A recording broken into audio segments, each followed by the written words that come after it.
จริงเกาะติดทุกสถานการณ์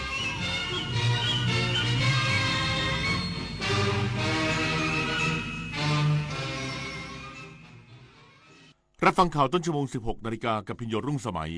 นายกรัฐมนตรีกำชับรัฐมนตรีรับฟังความคิดเห็นและข้อเสนอแนะพร้อมชี้แจงร่างพระราชบัญญัติงบประมาณพุทธศักราช 2570 ทุกประเด็นให้เกิดความกระจ่างอีกสักครู่กลับมาติดตามรายละเอียดครับคืน 11 มิถุนาฟ้าร่ำไห้ประชาไทยวิปโยคโศกทวินกราบพระบาทอำลาน้ำตารินน้อมใจจินรำลึกพระกรุณาธิคุณน้อมสำนึกในพระกรุณาธิคุณข้าพระพุทธเจ้าคณะผู้บริหารข้าราชการและเจ้าหน้าที่สถานีวิทยุกระจายเสียงแห่งประเทศไทยกรมประชาสัมพันธ์ทุกคนล้วนมีโอกาสเริ่มต้นใหม่มูลนิธินภาหนึ่งในพระดำริของสมเด็จพระเจ้าลูกเธอเจ้าฟ้าพัชรกิติยาภานเรนทิราเทพยวดีกรมหลวงราชสารินีสิริพัฒน์มหาวชรราชธิดามุ่งสร้างโอกาสพัฒนาผู้ก้าวพลาดกลับคืนสู่สังคมอย่างมีคุณค่าเพราะโอกาสเปลี่ยนชีวิตมูลนิธินภาพลังแห่งโอกาสพลังแห่งการเริ่มต้นเพื่อสังคมที่ยั่งยืนตั๋วไปญี่ปุ่นไปกลับ 1,999 บาทค่าที่พักลด 70% คุ้มสุดๆรีบจองเลยดีกว่าเดี๋ยวหมด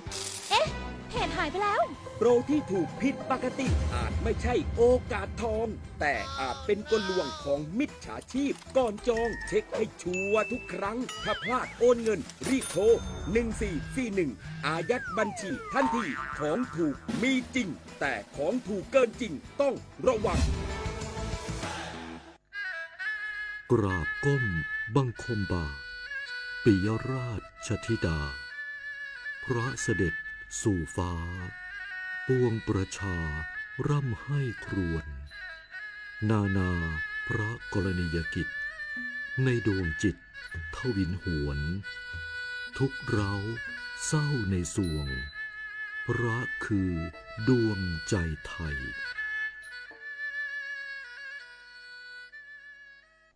นายกรัฐมนตรีกำชับรัฐมนตรีรับฟังความคิดเห็นและข้อเสนอแนะจากสมาชิกสภาผู้แทนราษฎรพร้อมชี้แจงร่างพระราชบัญญัติงบประมาณพุทธศักราช 2570 ทุกประเด็นให้เกิดความกระจ่าง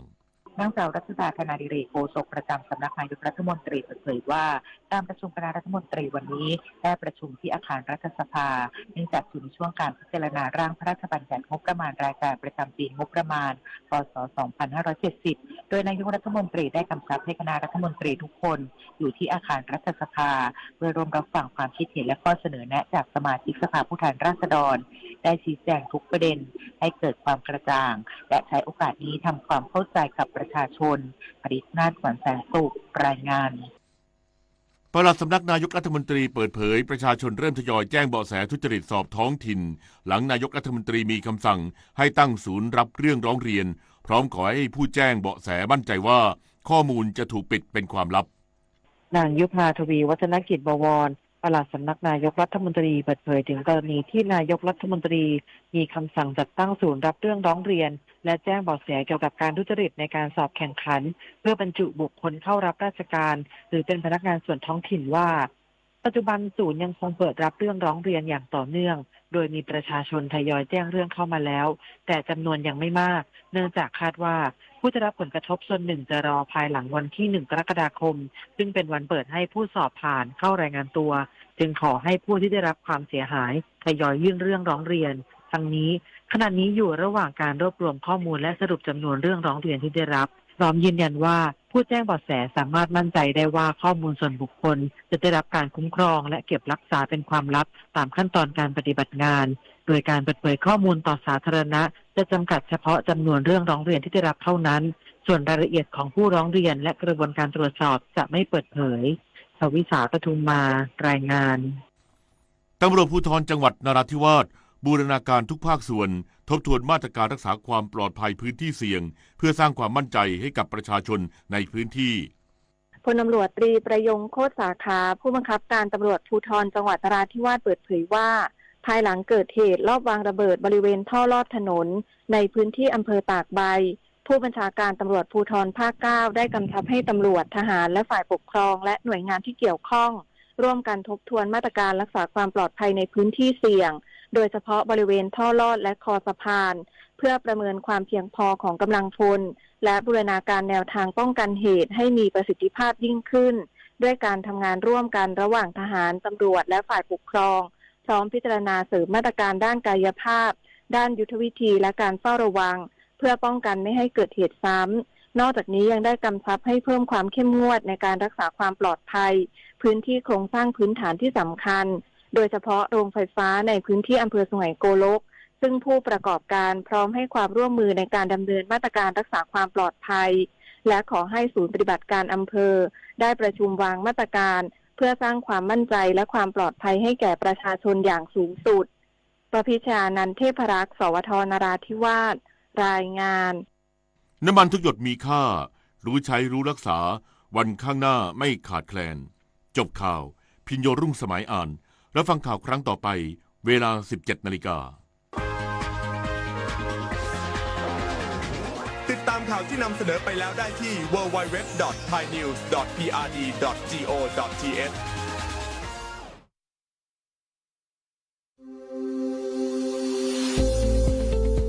หลากหลายข้อมูลข่าวสารจากรัฐจัดเต็มข่าวเด่นในพื้นที่เมืองเหนือ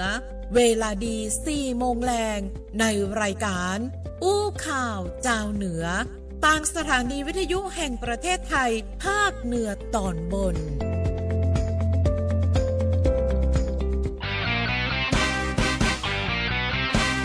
อู้ข่าวเจ้าเหนือช่วงข่าวสารบ้านเฮาเจียงใหม่ลำปูนลำปางแม่ฮ่องสอนสวัสดีครับ สวัสดีครับผมสวัสดีท่านผู้ชมทุกผู้ฟังนะครับผมวันนี้อยู่กับอู้ข่าวเจ้าเหนือสวทลปูนนะครับเป็นแม่ข่ายในการที่จะถ่ายทอดข้อมูลข่าวสารไปยังพี่น้องประชาชนและก็ท่านผู้ฟังที่กำลังรับชมรับฟังกันอยู่นะครับผมนั่นแหละครับก็วันนี้นะครับอยู่กับดีเจน้องอั้นอธิวัฒน์กันทปิงนะครับครับผมดีเจโอมวุฒิชัยพงศ์วุฒิศักดิ์ครับครับผมวันนี้ถ้าติดตามข้อมูลข่าวสารมาตั้งแต่ช่วงเช้าๆเนาะบ่ายๆมาก็จะเริ่มเห็นในเรื่องของพายุที่เตือนกันละเข้ามากันแต่ในช่วงฤดูฝนแบบนี้นะครับจะได้แล้วก็เป็นกำลังใจนะครับเพื่อกับท่านผู้ชมทุกผู้ฟังที่อาจจะเจอผลกระทบในเรื่องของฤดูฝนช่วงนี้โดยเฉพาะที่จังหวัดเชียงรายเนาะแน่นครับเชียงรายนี่นักเลยเนาะน้ำป่าไหลหลากนะครับปัดถนนไปนะครับจะได้แล้วก็เป็นกำลังใจให้กับท่านผู้ชมทุกผู้ฟังที่อยู่แถวนั้นเนาะแล้วก็รวมถึงเจ้าหน้าที่ที่กำลังปฏิบัติหน้าที่กันอยู่ส่งกำลังใจให้เจ้าหน้าที่ทุกท่านที่เกี่ยวข้องเลยครับนะครับวันนี้ข่าวนักข่าวไลน์นะครับมาเริ่มกันก่อนดีกว่านะครับมาเริ่มกันที่เชียงใหม่กันก่อนนะพี่อมเนาะแม่นเลยครับผมที่เชียงใหม่นะครับเทศบาลนครเชียงใหม่เปิ้ลใจงานชัฟฟี่ฟองดูนะครับผมเต็มระบบแล้วในการจัดการปัญหาเมืองพร้อมเชิญชวนนะครับทุกคนร่วมเป็นส่วนหนึ่งในการพัฒนาเชียงใหม่นะครับเพื่อหน้าอยู่เริ่ม1 กรกฎาคม 2569 นี้ครับทางเทศบาลนครเชียงใหม่นะครับจัดงานชัฟฟี่ฟองดูนะครับผมเต็มรูปแบบแล้ววันที่29 มิถุนายน 2569 นี้เปิ้ลมีการประชุมนะครับผมโดยมีนายพิสุทธิ์นะครับพิสุทธกุลนะครับรองนายกเทศมนตรีนครเชียงใหม่นะครับเป็นประธานในการประชุมเพื่อทดสอบระบบแพลตฟอร์มบริหารจัดการปัญหาเมืองนะครับชัฟฟี่ฟองดูในเอ็นที่รู้จักกันเพื่อจะให้เป็นช่องทางรับแจ้งแล้วก็จัดการปัญหาเมืองนะครับที่พบผ่านไลน์แชทบอทนะครับผมเป็นแบบอัตโนมัติอีกทั้งยังสามารถนะครับผมสอบถามเพิ่มเติมหรือแจ้งความคืบหน้าเพื่อแก่ผู้ที่แจ้งปัญหาได้นะครับแถมตัวเนาะแล้วก็ช่วยลดภาระการทำงานของเจ้าหน้าที่ส่งผลให้การทำงานนะครับมีประสิทธิภาพเพิ่มขึ้นแล้วก็ยกระดับการมีส่วนร่วมของพลเมืองและก็ผู้ที่เกี่ยวข้องในทุกที่ทุกเวลาเมื่อระบบนะครับได้รับรายละเอียดปัญหาของผู้แจ้งครบถ้วนระบบจะทำการวิเคราะห์ปัญหานะครับจากข้อมูลโดยอัตโนมัติแล้วก็แจ้งนะครับเรื่องไปยังหน่วยงานที่เกี่ยวข้องในการที่จะรับผิดชอบเรื่องนั้นๆนอกจากนี้ก็มีหน่วยงานภาคีเครือข่ายนะครับเข้าร่วมการแก้ไขปัญหาหน่วยงานที่มีหน้าที่เชิงการกำกับดูแลและก็ติดตามเพื่อให้เกิดการแก้ไข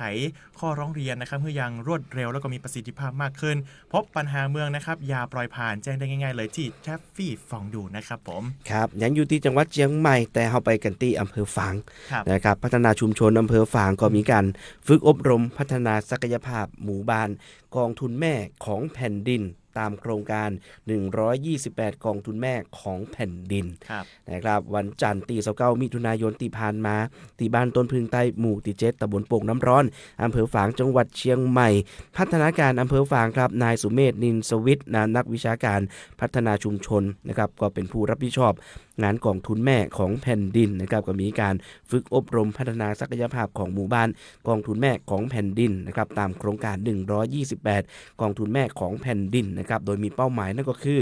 บ้านต้นพึงไตหมู่ที่7ตำบลโป่งน้ำร้อนนี้นะครับซึ่งก็มีการบูรณาการความร่วมมือระหว่างกอรมนภาค3ส่วนแยก2นะครับแล้วก็ภาคีเครือข่ายในพื้นที่ครับซึ่งการอบรมในครั้งนี้นะครับก็มีวัตถุประสงค์สำคัญนะเป็นการเสริมสร้างศักยภาพคณะกรรมการกองทุนแม่ของแผ่นดินและก็แกนนำของชุมชนนะคือมีความรู้ความเข้าใจเกี่ยวกับบทบาทหน้าที่ของกองทุนแม่ของแผ่นดินนะครับสร้างการมีส่วนร่วมของพี่น้องประชาชนในการป้องกันและแก้ไขปัญหายาเสพติดรวมถึงการพัฒนาหมู่บ้านคือมีความเข้มแข็งนะสามารถบริหารจัดการกองทุนและก็ขับเคลื่อนกิจกรรมได้อย่างมีประสิทธิภาพและต่อเนื่องซึ่งสิ่งที่ผู้เข้าร่วมการอบรมได้นั่นก็คือ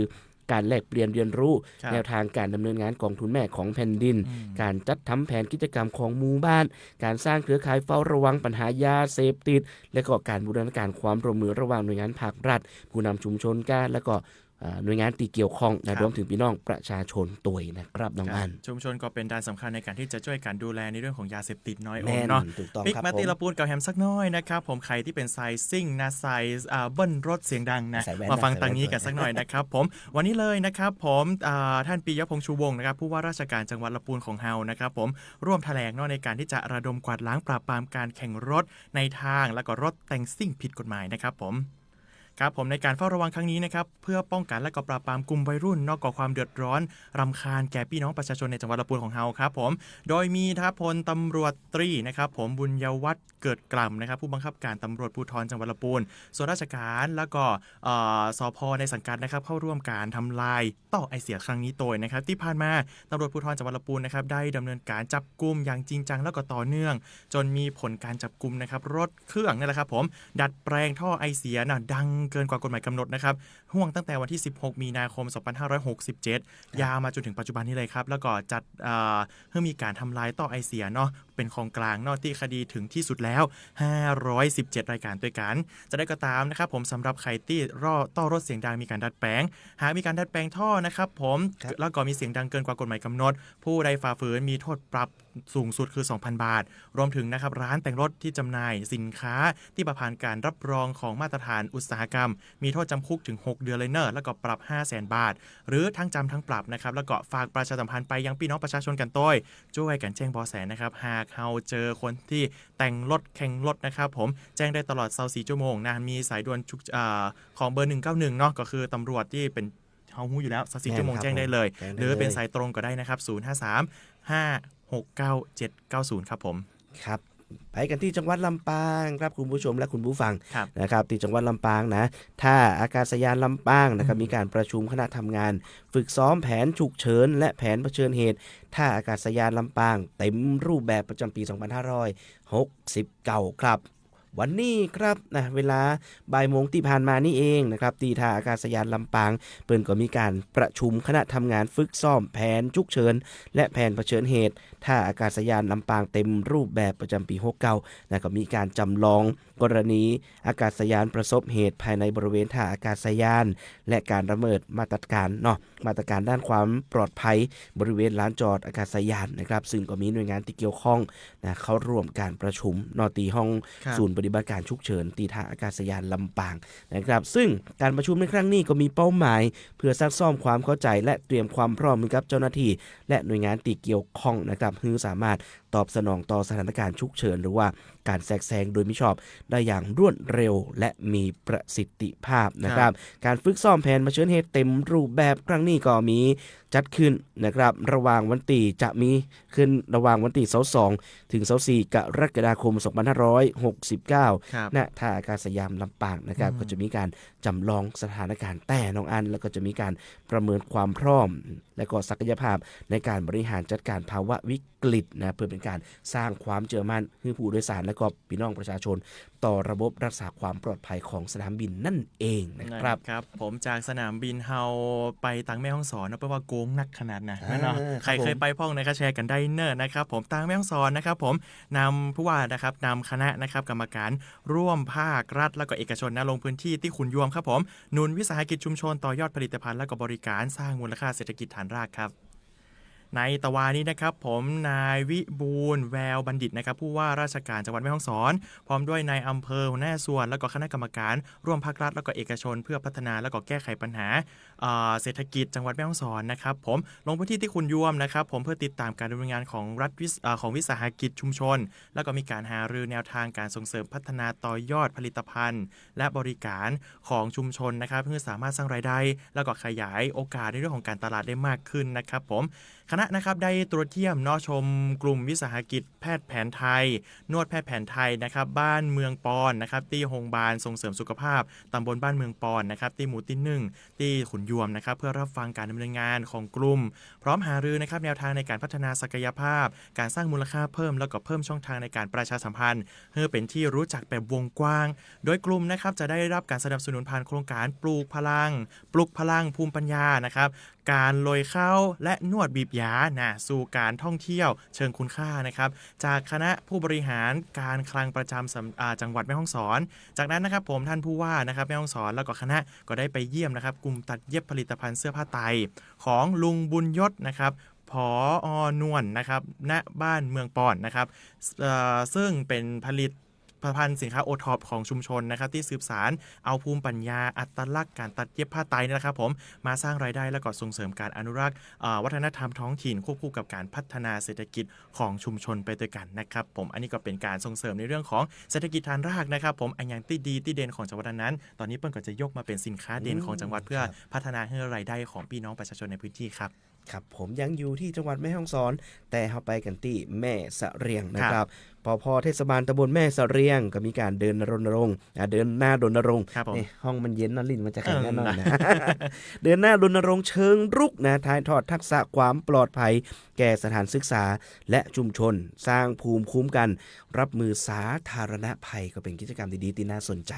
นะศูนย์ป้องกันและบรรเทาสาธารณภัยเทศบาลตำบลแม่สะเรียงจังหวัดแม่ฮ่องสอนเดินหน้าขับเคลื่อนภารกิจด้านการป้องกันและบรรเทาสาธารณภัยเชิงรุกตลอดเดือนมิถุนายน 2569 ก็มีการจัดกิจกรรมประชาสัมพันธ์และอบรมให้ความรู้ในรูปแบบดาวกระจายนะครับมีการลงพื้นที่สถานศึกษา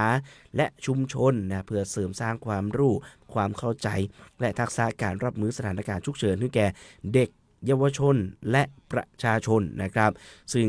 นะครับนายกเทศมนตรีตำบลแม่สะเรียงก็มุ่งสร้างสังคมแห่งความปลอดภัยภายใต้แนวคิดปลอดภัยด้วยกัน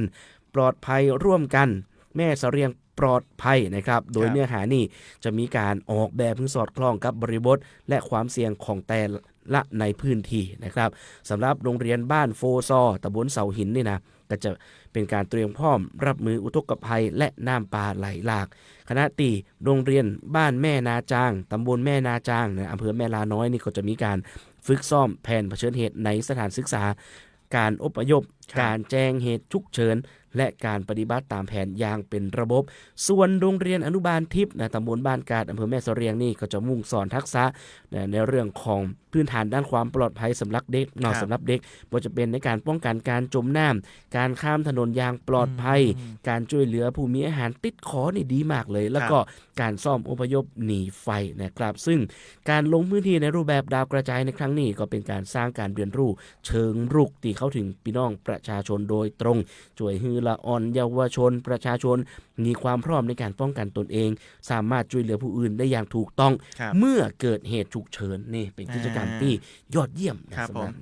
นั่นแหละครับผมเป็นการซ้อมนะครับผมตะกี้ที่ต้นรายการนะครับเราได้อู้กันไปในเรื่องของการให้กำลังใจกับพี่น้องที่อยู่ตังเจียงไฮ้เนาะนี่เรามาตังเจียงไฮ้กันสักหน่อยนะครับแน่นอนเลยว่าเป็นพื้นที่ที่มีภัยพิบัติค่อนข้างหนักพอสมควรเลยดังนั้นแล้ววันนี้นะครับก็ทางอุตุนะครับผมหารือกับ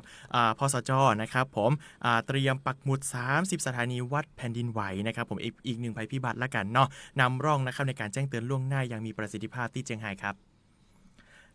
ที่เจียงไฮ้นะครับผมกรมอุตุนิยมวิทยานะครับบูรณาการความร่วมมือกับสำนักงานพระพุทธศาสนาจังหวัดเจียงไฮ้นะครับแล้วก็คณะสงฆ์ในพื้นที่เดินหน้าแผนจัดตั้งสถานีตรวจวัดแผ่นดินไหวภายในวัดนะครับแล้วก็สถานที่ต่างๆรวม30แห่งทั่วจังหวัดเชียงรายของเฮาเพื่อที่จะเพิ่มประสิทธิภาพนะครับระบบเฝ้าระวังการส่งข้อมูลเตือนภัยพิบัติสู่ระบบเซลล์บรอดแคสต์นะครับตรงถึงโทรศัพท์มือถือของพี่น้องประชาชนรวดเร็วแล้วก็แม่นยำแน่นอนเลยเป็นโครงการนำร่องระบบแจ้งเตือนภัย ยที่มีประสิทธิภาพสูงนะครับของประเทศไทยของเฮานะครับวันนี้เลยนะครับผมก็ทางนายณัฐวุฒิแดนดีนะครับรองอธิบดีกรมอุตุนิยมวิทยาพร้อมด้วยผู้อำนวยการสำนักพระพุทธศาสนาเจียงไฮ้แล้วก็ผู้อำนวยการอุตุนิยมวิทยาเจียงไฮ้นะครับผมเปิ้ลก็ร่วมกันมาลงพื้นที่เนาะในการที่จะใช้เป็นพื้นที่ติดตั้งนะครับพร้อมสำรวจพื้นที่ใกล้รอยเลื่อนนะมีพลังรอยเลื่อนแม่จันเนาะโดยสามารถโดยสาเหตุที่เลือกพื้นที่วัดนะครับเนื่องจากเป็นทำเลที่เหมาะสมไม่มีสิ่งรบกวนสัญญาณทำให้เซ็นเซอร์นะครับระบบไฮเอ็นนะครับผมแล้วก็โครงสร้างสถานีขนาดประมาณ 2x3 เมตรถึง 3x3 เมตรเนี่ยสามารถวัดแรงสั่นสะเทือนได้อย่างมีประสิทธิภาพแล้วก็สูงสุดโดยโครงการนี้นะครับเปิ้ลมุ่งเน้นนะครับในเรื่องของการดักจับคลื่นแผ่นดินไหวขนาดใหญ่ที่มีแหล่งกำเนิดมาจากประเทศเพื่อนบ้านบอกว่าจะเป็นเมียนมาลาวจีนตอนใต้เนาะรวมถึงเหตุการณ์ในประเทศที่ส่งผลกระทบต่อภาคเหนือแล้วก็กรุงเทพมหานครซึ่งหากเกิดภัยพิบัติขึ้นคลื่นแผ่นดินไหวนะครับจะวิ่งผ่านจังหวัดเจียงไฮ้เป็นจุดแรกระบบนี้นะครับสามารถแจ้งเตือนล่วงหน้าไปยังกรุงเทพมหานครได้ 2-3 นาทีนะแจ้งก่อนเนอะเพื่อช่วยเพิ่มเวลาในการอพยพพี่น้องประชาชนที่อยู่ตึกสูงนะครับผมการสั่งหยุดรถไฟความเร็วสูงการเตรียมระงับสิ่งกิจกรรมเสี่ยงต่างๆทันทีเนาะขณะเดียวกันข้อมูลค่าทางวิศวกรรมที่ได้จากการวัดแบบนี้นะครับจะถูกนำไปออกแบบอาคารสิ่งปลูกสร้างให้มันต่อต้านนะคะในเรื่องของแผ่นดินไหวระดับตำบลหมู่บ้านของเชียงรายได้โดยนะครับโครงการนี้อยู่ระหว่างรอรับงบประมาณปี70มีระยะเวลาการดำเนินงานประมาณ3ปีแบ่งเป็น3เฟสเนาะในการติดตั้งนะครับผมจะได้แล้วอันนี้ก็เป็นในเรื่องของนวัตกรรมที่จะนำมาใช้ในเรื่องของการแก้ไขปัญหาภัยพิบัติที่เกิดขึ้นเชียงรายแล้วก็ไปกระทบที่กรุงเทพเราเห็นตั้งแต่ตึกแผ่นดินไหวและตึกถล่มเนาะจะได้แล้วอันนั้นก็เป็นเหมือนการถอดบทเรียนมาแล้วก็เอานวัตกรรมมาช่วยเหลือครับผมครับจากจังหวัดเชียงรายไปกันที่พะเยานะครับจังหวัดพะเยาครับมหาวิทยาลัยศิลปากรจัดประชุมกลุ่มย่อยครั้งที่1ถึง3นะพื้นที่ชุมชนน้ำหนองเล่งทรายอำเภอแม่ใจจังหวัดพะเยานะครับซึ่งกรมทรัพยากรน้ำก็ได้มอบหมายให้มหาวิทยาลัยศิลปากรนะเป็นที่ปรึกษาโครงการค่าใช้จ่ายในการศึกษาความเหมาะสมสำรวจและออกแบบพื้นที่ชุ่มน้ำหนองเล่งทรายจังหวัดพะเยาเพื่อการอนุรักษ์ฟื้นฟูระบบนิเวศและทรัพยากรน้ำธรรมชาตินะครับซึ่งวันที่29มิถุนายนที่ผ่านมามหาวิทยาลัยศิลปากรนะครับได้จัดประชุมกลุ่มย่อยครั้งที่1ถึง3ขึ้นนะตีชุมน้ำน้องเลงทรายขึ้นนะระหว่างวันที่29-30มิถุนายน69ตีหอประชุมเทศบาลตำบลแม่ใจนะครับตำบลแม่ใจอำเภอแม่ใจจังหวัดพะเยาและตีหอประชุมเทศบาลตำบลบ้านเราอำเภอแม่ใจจังหวัดพะเยานะครับโดยมีวัตถุประสงค์สำคัญในการจัดทำแผนการอนุรักษ์คู่มือการบริหารจัดการพื้นที่และการจัดทำแบบแปลนโครงการพร้อมนะครับแบบนิเวศวิทยาภูมิทัศน์คือเป็นไปอย่างมีประสิทธิภาพและถูกต้องตามหลักวิชาการนะก็มีผู้แทนจากส่วนราชการภาคเอกชนนะอปท.ตลอดจนพี่น้องประชาชนเข้าร่วมประชุมดังกล่าวนะครับสำหรับการประชุมในครั้งนี้ก็มีเป้าหมายสำคัญนะครับในการอนุรักษ์และฟื้นฟูระบบนิเวศของพื้นที่ชุ่มน้ำนะเสริมสร้างความสมดุลของทรัพยากรธรรมชาติและเปิดโอกาสให้ทุกภาคส่วนนะถึงหน่วยงานภาครัฐภาคประชาชนและผู้มีส่วนเกี่ยวข้องเนี่ยได้ร่วมกันแสดงความคิดเห็นแลกเปลี่ยนข้อมูลนะครับเพื่อข้อเสนอแนะที่เป็นประโยชน์แล้วก็ทางมหาวิทยาลัยก็จะนำไปประกอบการศึกษา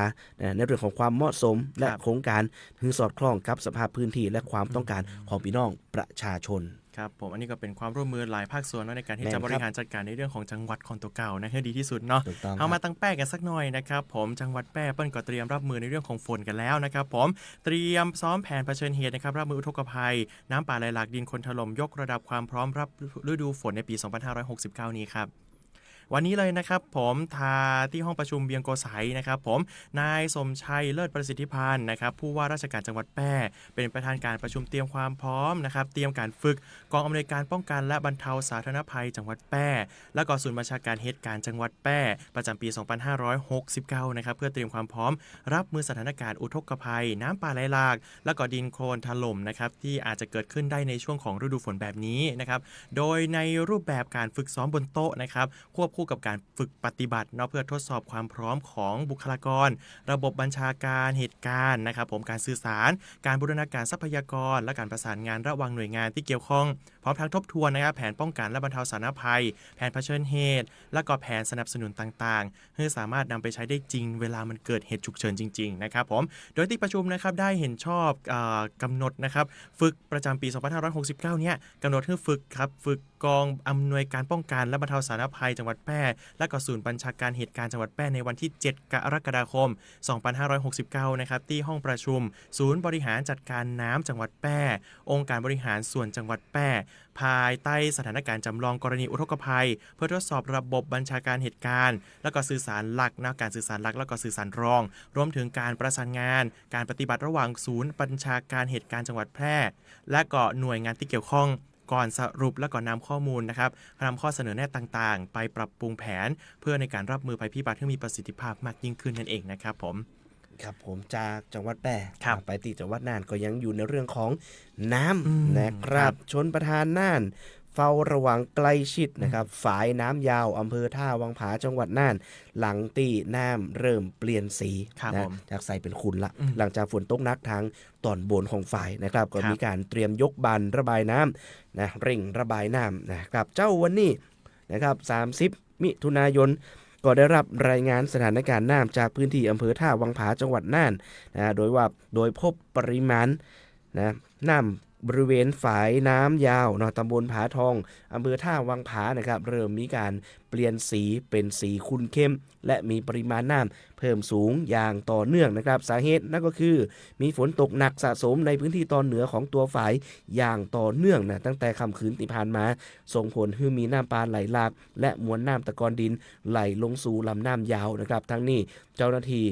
ประจำฝ่ายและหน่วยงานที่เกี่ยวข้องในพื้นที่นั้นก็จะมีการประเมินสถานการณ์อย่างใกล้ชิดและก็เตรียมความพร้อมในการยกบันระบายน้ำเพื่อเร่งระบายน้ำและก็รองรับปริมาณน้ำเหนือก่อนที่จะไหลลงสู่พื้นที่ลุ่มต่ำนะครับก็มีประกาศแจ้งเตือนพี่น้องประชาชนเนาะก็คือพี่น้องประชาชนที่มีบ้านเรือนอาศัยอยู่ริมสองฝั่งลำน้ำยาวนะครับแล้วก็เกษตรกรที่มีพื้นที่เพาะปลูกในเขตตำบลผาทองรวมถึงพื้นที่ใกล้เคียงอำเภอท่าวังผาเฝ้าติดตามสถานการณ์น้ำและข่าวสารจากทางราชการอย่างใกล้ชิดในระยะนี้นะครับพร้อมทั้งขนย้ายสิ่งของขึ้นตีสูงนะครับหากประเมินว่ามีความเสี่ยงนะหากประชาชนได้รับความเดือดร้อนหรือต้องการความช่วยเหลือเร่งด่วนสามารถประสานงานได้ที่องค์กรปกครองส่วนท้องถิ่นในพื้นที่หรือแจ้งสายด่วนนิรภัยปภ.โทร1784ได้ตลอด24 ชั่วโมงเลยครับครับผมในเรื่องช่วงนี้ก็น่าจะต้องกังวลในเรื่องของการรับมือหน้าฝนนะครับผมบอกว่าจะเป็นจังหวัดไหนก็ตามนะครับอยากจะให้ติดตามในเรื่องของข้อมูลข่าวสารของทางราชการเนาะบอกว่าจะเป็นสวทของเฮาทุกสถานีกันเลยนะครับผมรวมไปถึงประชาสัมพันธ์จังหวัดเนาะหรือว่าอุตุนิยมวิทยาปภ.จังหวัดต่างๆนะครับติดตามไว้เลยนะครับหากมีสถานการณ์ฉุกเฉินเฮาก็จะมาแจ้งเตือนพี่น้องประชาชนที่ฟังอยู่แบบนะครับผมแน่นอนเลยว่าช่วงนี้เป็นกำลังใจให้ทาง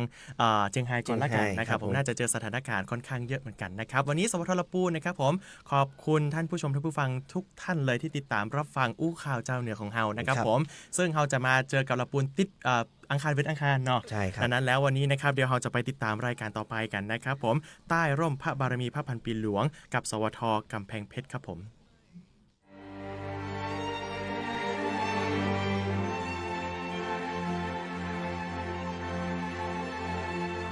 สถานีวิทยุกระจายเสียงแห่งประเทศไทย70สถานีทั่วทุกภูมิภาคเสนอรายการใต้ร่มพระบารมีพระพันปีหลวง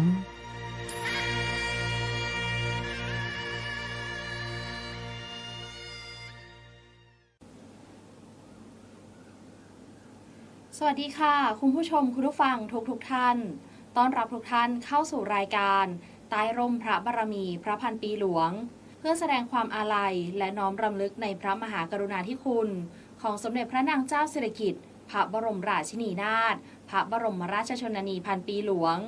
ออกอากาศทุกวันจันทร์ถึงวันศุกร์ช่วงเวลา 16:30 น.ถึง 17:00 น.ทางสถานีวิทยุกระจายเสียงแห่งประเทศไทยทั่วประเทศสำหรับวันนี้สถานีวิทยุกระจายเสียงแห่งประเทศไทยจังหวัดกำแพงเพชรรับหน้าที่เป็นผู้ผลิตรายการ ดำเนินรายการโดยดิฉันอัญชลิกาครองเกษร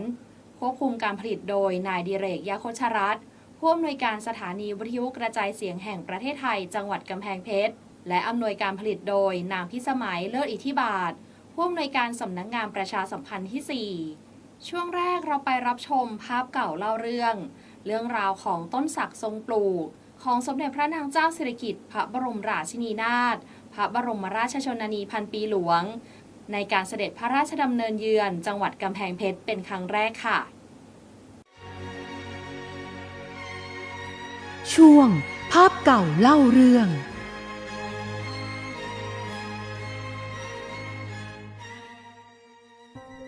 พระบาทสมเด็จพระบรมชนกาธิเบศรมหาภูมิพลอดุลยเดชมหาราชบรมนาถบพิตรพร้อมด้วยสมเด็จพระนางเจ้าสิริกิติ์พระบรมราชินีนาถพระบรมราชชนนีพันปีหลวงเสด็จพระราชดำเนินไปทุกที่ของประเทศไทยเพื่อปฏิบัติพระราชกรณียกิจและพระราชทานความช่วยเหลือพระสงฆ์นิกรของพระองค์ให้มีคุณภาพชีวิตที่ดีขึ้นโดยยึดหลักความพอเพียงและสามารถพึ่งพาตนเองอย่างยั่งยืนผ่านโครงการต่างๆอันเกิดจากพระราชดำริและพระราชดำรัสจำนวนมากกว่า 4,600 โครงการนับเป็นบุญของประชาชนไทยที่ได้เกิดมาภายใต้ร่มพระบารมีของพระองค์จังหวัดกำแพงเพชรเป็นอีกหนึ่งจังหวัดที่พระองค์ได้เสด็จพระราชดำเนินเพื่อทรงปฏิบัติพระราชกรณียกิจเยี่ยมเยียนประชาชนในพื้นที่รวม 3 ครั้งโดยครั้งที่ 1 เมื่อวันพุธที่ 25 มกราคม พุทธศักราช 2510เสด็จพระราชดำเนินจากพระตำหนักภูพิงราชนิเวศไปทรงบำเพ็ญพระราชกุศลและบวงสรวงสมเด็จพระนเรศวรมหาราชณบริเวณวังโบราณตำบลหนองปลิงอำเภอเมืองจังหวัดกำแพงเพชรหลังจากประทับพักพระราชอิริยาบถและเสวยพระกรายอาหารกลางวันณศาลากลางจังหวัดกำแพงเพชรทรงปลูกต้นศักดิ์ที่หน้าศาลากลางจังหวัดเสร็จแล้วเสด็จเยี่ยมราษฎรและเสด็จพระราชดำเนินไปยังสนามบินจังหวัดพิษณุโลกโดยเฮลิคอปเตอร์เพื่อประทับเครื่องบินครั้งที่ 2 เมื่อวันอังคารที่ 20 พฤศจิกายน พุทธศักราช 2515 พระบาทสมเด็จพระเจ้าอยู่หัวและสมเด็จพระนางเจ้าพระบรมราชินีนาถเสด็จพระราชดำเนินพร้อมด้วยพระเจ้าลูกเธอเจ้าฟ้าสิรินธรเทพรัตนสุดาไปทรงบำเพ็ญพระราชกุศลถวายผ้าพระกฐินส่วนพระองค์ณวัดคูยางอำเภอเมืองจังหวัดกำแพงเพชรและส่งเยี่ยมราษฎรและครั้งที่ 3 เมื่อวันจันทร์ที่ 29 มกราคม พุทธศักราช 2521 เสด็จพระราชดำเนินยังสนามหน้าศาลากลางจังหวัดกำแพงเพชรนายกาจรักมณีผู้ว่าราชการจังหวัดกำแพงเพชรขณะนั้นกราบบังคมทูลรายงานและกราบบังคมทูลเบิกข้าราชการชั้นผู้ใหญ่จังหวัดกำแพงเพชรเฝ้าทูลละอองธุลีพระบาทและพระอาจารย์เงินโสระโยเจ้าอาวาสวัดพระพุทธบาทเขาดงรวกอำเภอตะพานหินจังหวัดพิจิตรและพระราชสังวรยานเจ้าอาวาสวัดศรีขันธารามอำเภอโพธิ์ทองจังหวัดอ่างทองเฝ้าถวายของจากนั้นพระราชดำเนินไปยังพลับพลาพิธีเพื่อพระราชทานธงประจำรุ่นลูกเสือชาวบ้านอำเภอต่างๆในจังหวัดกำแพงเพชรจากนั้นพระราชทานพระบรมราชวโรกาสให้ผู้มีจิตศรัทธาทูลเกล้าทูลกระหม่อมถวายเงินเพื่อโดยเสด็จพระราชกุศลพระราชทานในกิจการลูกเสือชาวบ้านและสมทบทุนมูลนิธิสายใจไทยในพระบรมราชูปถัมภ์เสร็จแล้วทรงพระราชดำเนินส่งเยี่ยมลูกเสือชาวบ้านและราษฎรที่มาเฝ้าทูลละอองธุลีพระบาทอย่างล้นหลามทรงพระราชปฏิสันถานใกล้ชิดกับบุคคลเหล่านั้นและทรงพระกรุณาโปรดเกล้าโปรดกระหม่อมให้แพทย์ที่โดยเสด็จพระราชดำเนินตรวจรักษาผู้ที่เจ็บป่วยโดยทั่วถึงนับเป็นพระมหากรุณาธิคุณอย่างหาที่สุดมิได้ครับผมชื่ออาจารย์สันติอภัยราชนะครับเป็นผู้ทรงคุณวุฒิทางด้านวัฒนธรรมจังหวัดกำแพงเพชรครับพระเจ้าอยู่หัวรัชกาลที่ 9มาพร้อมกับสมเด็จพระบรมราชินีนะครับคือพระพันปีหลวงเนี่ยนะครับเสด็จมากำแพงเพชรเสด็จครั้งแรกนะครับวันที่ 25 มกราคม 2510 เป็นวันกองทัพไทยในสมัยนั้นนะฮะตอนเครื่องบินลงที่สนามหน้าเทคนิคนะฮะหน้าวิทยาลัยเทคนิคซึ่งเป็นสนามกีฬาปัจจุบันนี้ก็มีประชาชนมาทั้งจัดตั้งและไม่ได้จัดตั้งนะมาเข้าเฝ้าเป็นจำนวนมากมายข้าราชการทุกอำเภอตอนนั้นมีอยู่4 อำเภอนะฮะก็มาเข้าเฝ้าในอำเภอ ผู้ว่าราชการจังหวัดก็มากล่าวรายงานแล้วพระองค์ก็เสด็จรถยนต์พระที่นั่งไปบวงสรวงวันที่ 25 มกราคมเนี่ยสมัยนั้นเชื่อว่าเป็นวันที่สมเด็จพระนเรศวรทำยุทธหัตถีชนะมหาอุปราชาเพราะฉะนั้นพระองค์ก็เสด็จมาบวงสรวงที่กำแพงเพชรเพราะสมเด็จพระนเรศวรนั้นเสด็จมาที่กำแพงเพชรหลายครั้งนะฮะครั้งสุดท้ายเนี่ยพระศพมาอยู่ที่กำแพงเพชรถึง15 วันพระองค์คงทราบข้อมูลอย่างนี้เป็นอย่างดีจึงเสด็จมาบวงสรวงที่กำแพงเพชรในวันที่ 25 มกราคม 2510 ซึ่งพระองค์เสด็จเฮลิคอปเตอร์นะฮะจากพิษณุโลกนะครับมาลงที่หน้าสารกลางเก่าคือบริเวณที่ว่าการอำเภอปัจจุบันเนี้ยซึ่งย้ายไปแล้วเนี่ยนะครับมาลงที่นั่นถึงประมาณ 10 โมงครึ่งเสร็จแล้วก็เข้าไปบวงสรวงสังเวยสมเด็จพระนเรศวรในบริเวณพระราชวังโบราณของกำแพงเพชรคือที่เราเรียกกันว่าสระมนเขาทำพระพลาไว้สวยงามมากนะครับในหลวงและพระราชินีเสด็จขึ้นไปบวงสรวงสังเวยเสร็จเรียบร้อยโดยพิธีพราหมณ์แล้วก็ทำพิธีสงฆ์เสร็จก็เสร็จประมาณเที่ยงครึ่งเสร็จแล้วพระองค์ก็ได้รับมาเสวยพระกายอาหารกลางวันบนศาลากลางเก่านะศาลากลางเก่าซึ่งใช้เวลาพักผ่อนพระอิริยาบถอยู่จนกระทั่งบ่าย 2:30พระองค์ก็เสด็จลงมาปลูกต้นสักทรงในหลวงรัชกาลที่ 9ปลูกต้นขวามือของศาลากลางส่วนพระพันปีหลวงพระราชินีนั้นปลูกต้นซ้ายมือของศาลากลางซึ่งเป็นอนุสรณ์สำคัญสำหรับคนกำแพงเพชรอย่างยิ่งเลยนะครับที่ทำให้ต้นสักทั้ง2 ต้นนี้ยังอยู่มาจนทุกวันนี้ครับผมพยายามจะศึกษาเรื่องราวของพระเจ้าอยู่หัวรัชกาลที่ 9กับพระราชินีพระพันปีหลวงเนี่ยเสด็จกำแพงเพชรหาหลักฐานไม่ได้เลยหาหลักฐานไม่ได้ก็ไปตามบ้านคนเก่าแก่ของกำแพงเพชรนะฮะพศ2510นี่มันนานมากนะไปบ้านคนเก่าแก่แล้วก็เก็บภาพมาแต่ละภาพแล้วมารวบรวมกันเอาครั้งที่ 1ก่อนนะที่ไปนะฮะและผมไปได้ภาพเป็นอัลบั้มใหญ่เลยจากบ้านท่านศึกษาโกสินทร์จารุวัฒน์ท่านศึกษาโกสินทร์เนี่ยท่านเป็นศึกษาธิการอำเภอคลองขลุงท่านมารับเสด็จด้วยแล้วก็ท่านได้เขียนเรื่องราวเนี่ยหลังภาพไว้ทั้งหมดว่ามาทำอะไรอย่างไรผมก็นำเรื่องเหล่านั้นเนี่ยประมาณ30 ภาพนะเอามาเรียบเรียงรวบรวมแล้วก็ถ่ายเป็นภาพยนตร์เรื่องพระเจ้าอยู่หัวเสด็จกำแพงเพชรครั้งที่ 1กับพระราชินีนะฮะแล้วก็เผยแพร่ไปแล้วก็ลงภาพเหล่านี้ลงไปไม่ได้กลัวใครจะเอาไปทำอะไรนะฮะคือเป็นวิทยาทานนะแจกจ่ายไปทั่วจนกระทั่งภาพเหล่านี้ตกอยู่ในที่ต่างๆซึ่งขณะนี้ไม่รู้แล้วครับที่มาอย่างไรนะขณะนี้นะครับซึ่งแม้แต่การปลูกต้นสักนั้นก็มีท่านรองผู้ว่าราชการท่านหนึ่งเกษียณไปนานแล้วนะครับท่านก็บอกว่าอยากได้ภาพเมื่อก่อนนี้ประชาชนก็ไม่เข้าใจว่าต้นสักต้นนี้คือต้นอะไรนะไม่เข้าใจเมื่อก่อนเนี่ยบริเวณหน้าศาลากลางเก่าเนี่ยมันเป็นตลาดนัดแบบสนามหลวงนะเป็นตลาดนัดนั้นคนก็เอาตะปูมาตอกนะตอกสักทั้ง2 ต้นเนี่ยแล้วก็โยงกันไปโยงกันมาแล้วทุกสัปดาห์เนี่ยมันมหาศาลมากเลยก็ทำให้ต้นสักเนี่ยไม่มีใครรู้ว่าเป็นต้นสักของพระเจ้าอยู่หัวกับพระราชินีในสมัยนั้นก็เลยรองผู้ว่าก็ขอภาพของผมเนี่ยไปติดไว้แล้วท่านไปทำอย่างใหญ่เลยนะฮะแล้วติดป้ายปัจจุบันนี้ยังอยู่เหมือนเดิมนะฮะยังอยู่ตรงนั้นก็ถือว่าเป็นเรื่องราวที่ครั้งแรกที่ทำให้คนรู้ว่าพระพันปีหลวงมาปลูกต้นสักที่บ้านเราครับประชาชนก็เริ่มรู้สึกนะสำคัญมากเลยเมื่อตอนที่ในหลวงครองราชย์ครบ60 ปีนะซึ่งต้นสักทั้ง2 ต้นเนี่ยมีอาการที่จะกลวงคือ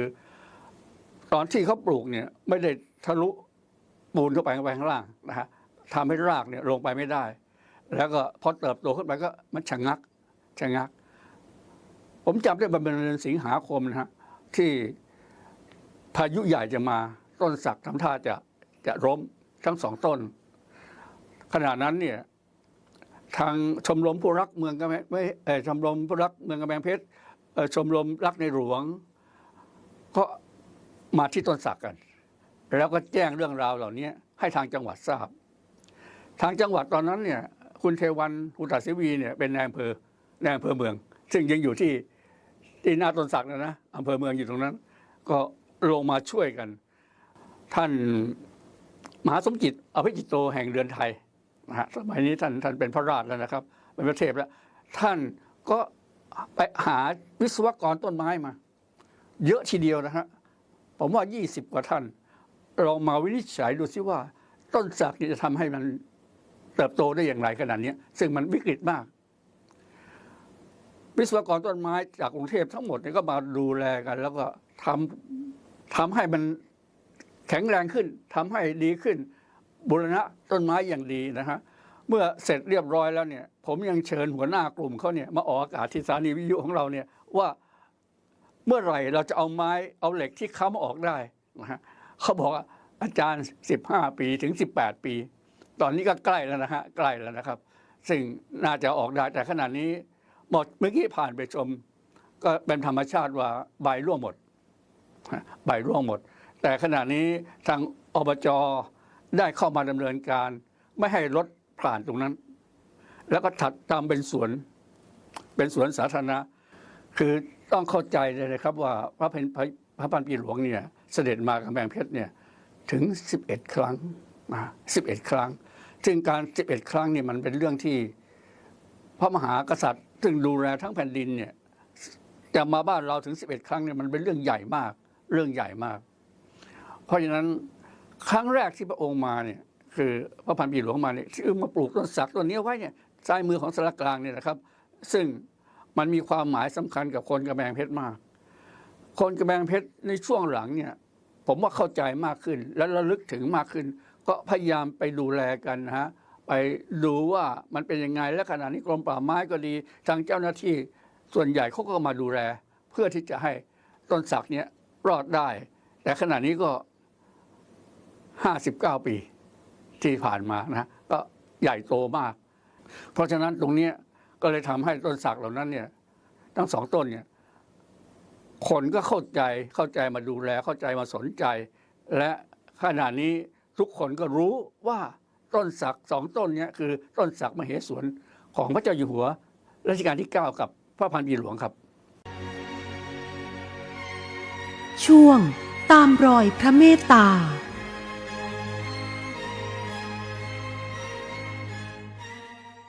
โครงการบ้านเล็กในป่าใหญ่จังหวัดกำแพงเพชรสมเด็จพระนางเจ้าสิริกิติ์พระบรมราชินีนาถพระบรมราชชนนีพันปีหลวงทรงปฏิบัติพระราชภารกิจมากมายโดยเฉพาะอย่างยิ่งพระราชภารกิจในการส่งเสริมคุณภาพชีวิตอาชีพและความเป็นอยู่ของประสบนิกรในชนบทห่างไกลย้อนไปเมื่อวันจันทร์ที่ 21 กุมภาพันธ์ พุทธศักราช 2537 พระองค์ได้เสด็จพระราชดำเนินเยี่ยมเยียนราษฎรบ้านสักงามหมู่ที่ 1 ตำบลสักงามอำเภอคลองลานจังหวัดกำแพงเพชรและทรงพระกรุณาโปรดเกล้าโปรดกระหม่อมให้ราษฎรเข้าเฝ้าและทรงได้รับการถวายฎีกาจากราษฎรชาวไทยภูเขาที่ตั้งบ้านเรือนอยู่บริเวณพื้นที่เขตอุทยานแห่งชาติแม่วงและเขตอุทยานแห่งชาติคลองลานจังหวัดกำแพงเพชรว่าได้รับความเดือดร้อนเรื่องที่ทำกินที่อยู่อาศัยอีกทั้งทรงพบว่ามีราษฎรยากจนเป็นจำนวนมากขาดแคลนที่ดินทำกินราษฎรเหล่านี้ส่วนมากเป็นชาวไทยภูเขามีความสามารถพิเศษในการทำเครื่องเงินปักผ้าและจักสานโดยเฉพาะการทำเครื่องเงินและปักผ้านั้นสามารถทำได้อย่างสวยงามและฝีมือดีน่าจะได้มีการรวมกลุ่มราษฎรชาวไทยภูเขาต่างๆเหล่านี้โดยจัดตั้งเป็นหมู่บ้านตามกลุ่มอาชีพที่ราษฎรถนัดโดยให้หัวหน้าครอบครัวทำหน้าที่ปลูกต้นไม้รักษาป่าในยามว่างหลังจากปลูกป่าก็ให้ทำเครื่องเงินแกะสลักจักสานส่วนแม่บ้านนั้นให้ปักผ้าส่งมูลนิธิส่งเสริมศิลปาชีพต่อไปเขาต้องการที่ดินทำกินแต่ว่าถ้ามีที่ดินแยะเรียกว่าถางป่าเข้าไปแยะเนี่ยมันได้ที่ดินจริงแต่ไม่ได้น้ำด้วยมันจะได้ที่ดินที่แล้งๆแห้งๆแต่ไม่มีน้ำเขาก็บอกกับฉันว่าเขาก็ทำกินไม่ได้อยู่ดีเขานี่ที่อีสานเขาบุกรุกป่าสงวนไป50 ไร่ แต่เขาบอกผลสุดท้ายทำกินได้แค่5 ไร่ฉันถามอ้าวทำไมล่ะเขาบอกไม่รู้จะทำไงมันไม่มีน้ำก็ทำได้แค่5 ไร่ก็ตกลงว่าอธิบายให้เขาฟังยิ่งบุกเข้าไปก็ไม่มีประโยชน์บุกเข้าไปมากก็เรียกว่าเราตัดแหล่งน้ำของเราเองจะไม่มีน้ำในการนี้ได้พระราชทานพระราชสาวนีความว่าให้แม่ทัพภาคที่ 3ผู้ว่าราชการจังหวัดกำแพงเพชรและป่าไม้จังหวัดกำแพงเพชรจัดหาพื้นที่ทำกินให้ชาวบ้านเขาแม่พืชและบ้านแปลง4โดยจัดทำที่ทำกินให้ครอบครัวละ5 ไร่และให้มีการพัฒนาคุณภาพชีวิตความเป็นอยู่ของชาวไทยภูเขาตลอดจนส่งเสริมให้บริเวณพื้นที่ดังกล่าวเป็นสถานที่ท่องเที่ยวจะทำให้ขายสินค้าของที่ระลึกได้จากพระราชสาวนีดังกล่าวหน่วยงานที่เกี่ยวข้องได้ดำเนินงานสนองพระราชดำริประสบผลสำเร็จจนเป็นที่น่าพอใจโดยในระยะเริ่มแรกจัดหาพื้นที่ชายป่าบริเวณตำบลหินดาดกิ่งอำเภอปางศิลาทองในขณะนั้นเพื่อจัดทำโครงการและได้มีการจัดราษฎรชาวไทยภูเขากลุ่มเป้าหมายเข้าไปอยู่อาศัยในพื้นที่ก่อนที่โครงการบ้านเล็กในป่าใหญ่บ้านอุดมทรัพย์จะได้รับการก่อตั้งขึ้นมาก็สืบเนื่องมาจากเมื่อคราวที่สมเด็จพระพันปีหลวงพร้อมด้วยสมเด็จพระเทพเสด็จเยี่ยมเยียนราษฎรที่บ้านสักงามอำเภอคลองลานการเสด็จคราวนั้นราษฎรได้ถวายฎีกาเพื่อให้หาที่อยู่และที่ทำกินให้กับราษฎรที่อพยพลงมาจากภูเขาจังหวัดกำแพงเพชรก็ได้หาที่ตั้งโครงการบ้านเล็กในป่าใหญ่ขึ้นที่บ้านอุดมทรัพย์มีที่ดินทำกินให้ราษฎรครัวเรือนละ1 ไร่ 2 งานที่พักอาศัย1 งานจำนวนราษฎรที่มาครั้งแรก52 ครัวเรือนก่อนที่จะอพยพนั้นหน่วยงานราชการต่างๆนำโดยกรมทหารพรานที่35ท่านพันเอกธนงศักดิ์อภิรักษ์โยธินในสมัยนั้นท่านเป็นผู้อำนวยการโครงการบ้านเล็กในป่าใหญ่ก็ประสานความร่วมมือจากทุกส่วนราชการให้มาสร้างบ้านให้กับราษฎรที่จะอพยพเมื่ออพยพเข้าราษฎรเข้ามาแล้วนะครับทางจังหวัดก็ให้นโยบายว่าทำไงจะให้ราษฎรมีอยู่มีกินในช่วงที่ก่อนที่ผลผลิตจะออกในสมัยนั้นผมเป็นนักพัฒนาชุมชนหน่วยงานพัฒนาชุมชนจังหวัดกำแพงเพชรก็ได้เขียนโครงการเพื่อจะ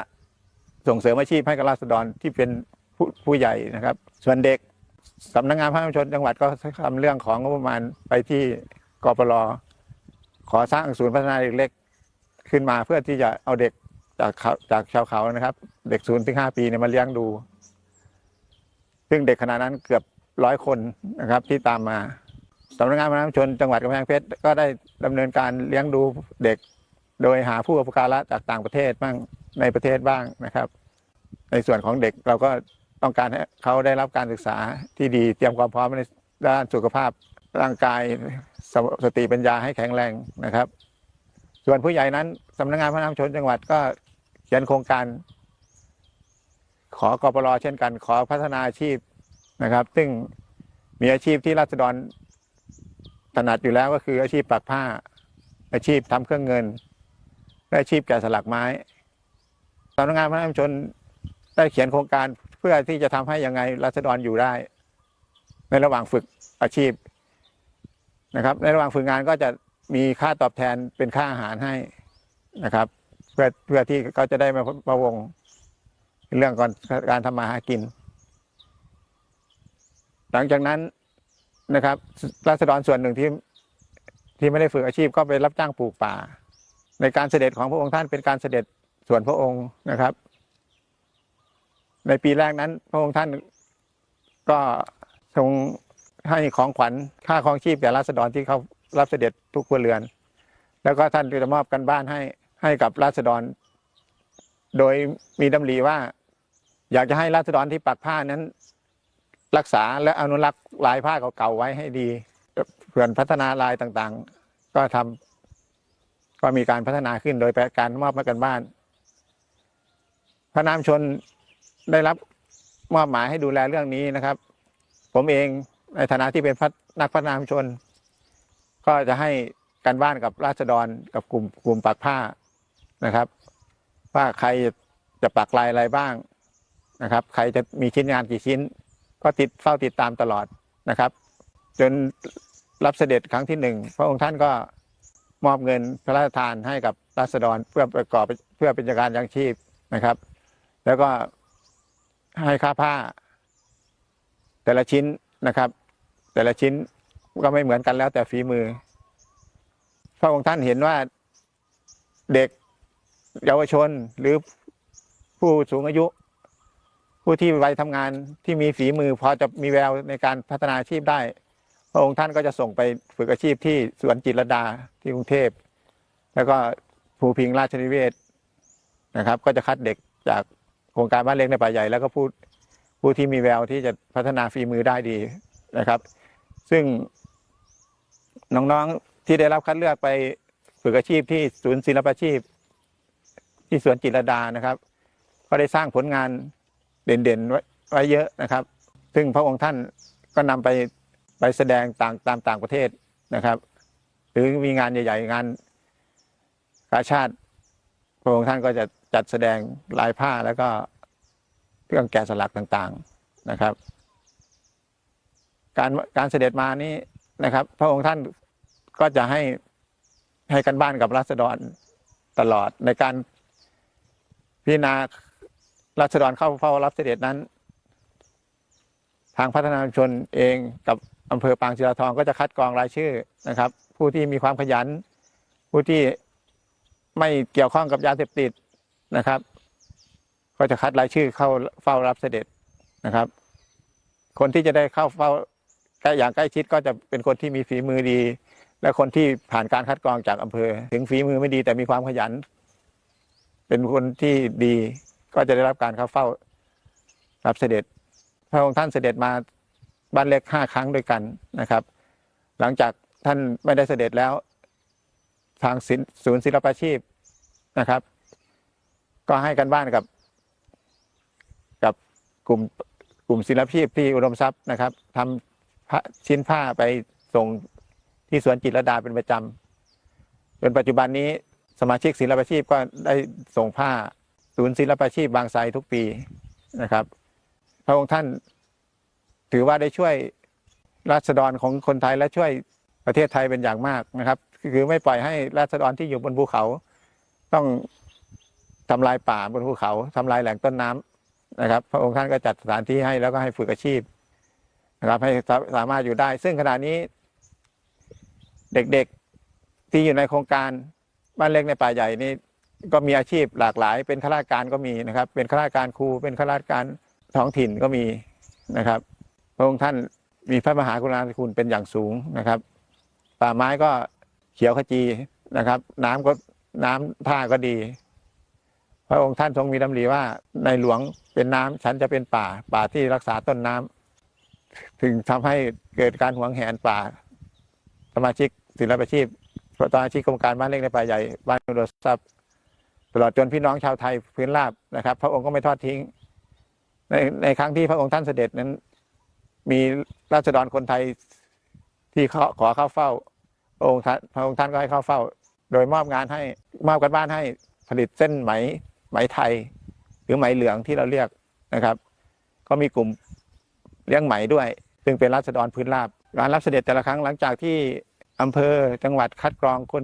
ขึ้นมาที่ประทับตรงงานแล้วส่วนล่างหน้าก็จะมาตรวจความพร้อมก่อนที่พระองค์ท่านจะเสด็จถึงพระองค์ท่านทรงพูดกับราษฎรไพเราะมากนะครับมีปีหนึ่ง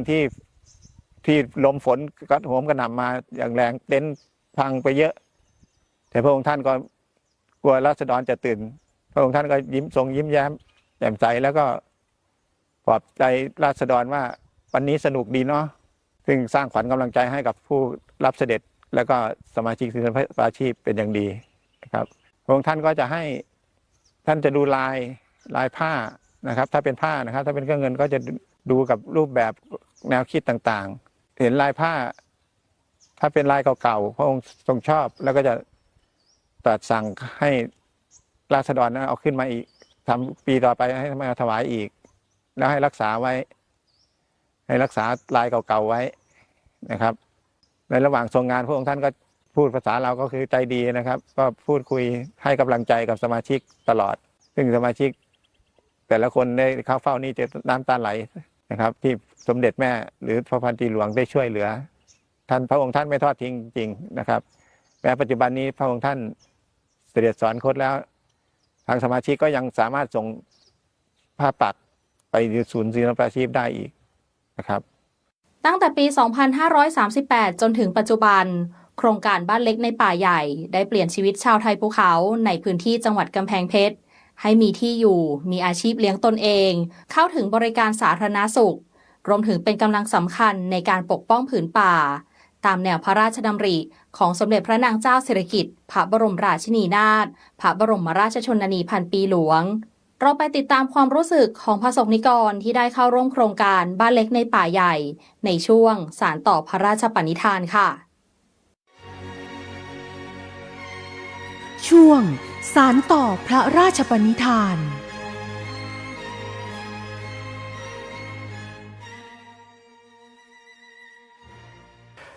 เริ่มแรกเดิมทีครับเพราะผมนี่ก็เป็นชนเผ่าที่อยู่บนดอยครับทำไร่บนดอย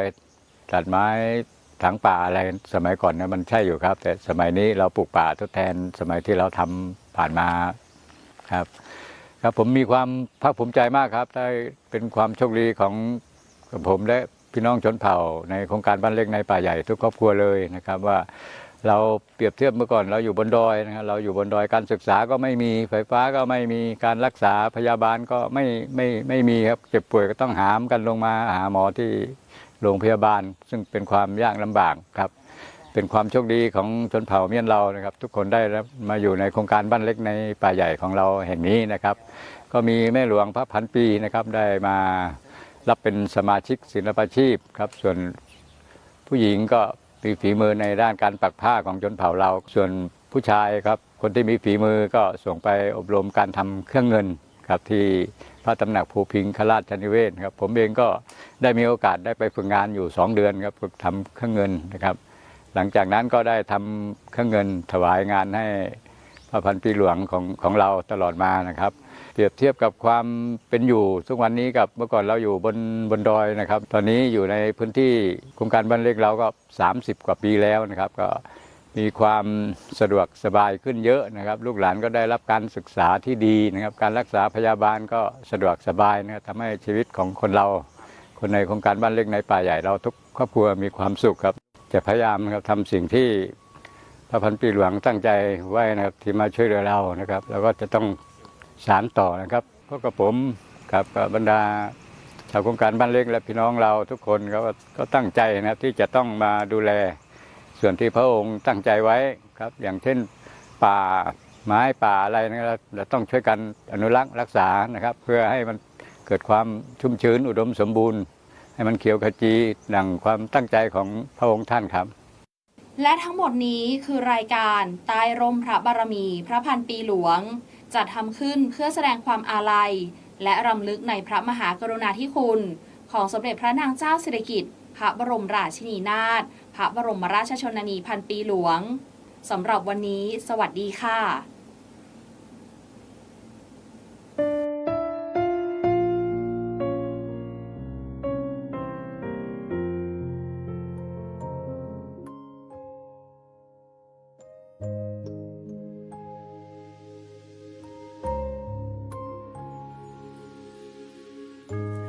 ดังสายทานแห่งรักจากฟ้าไกลหลั่งรินไหลสู่หัวใจไทยทุกที่เสด็จทั่วลาพลิกฟื้นคืนชีวิต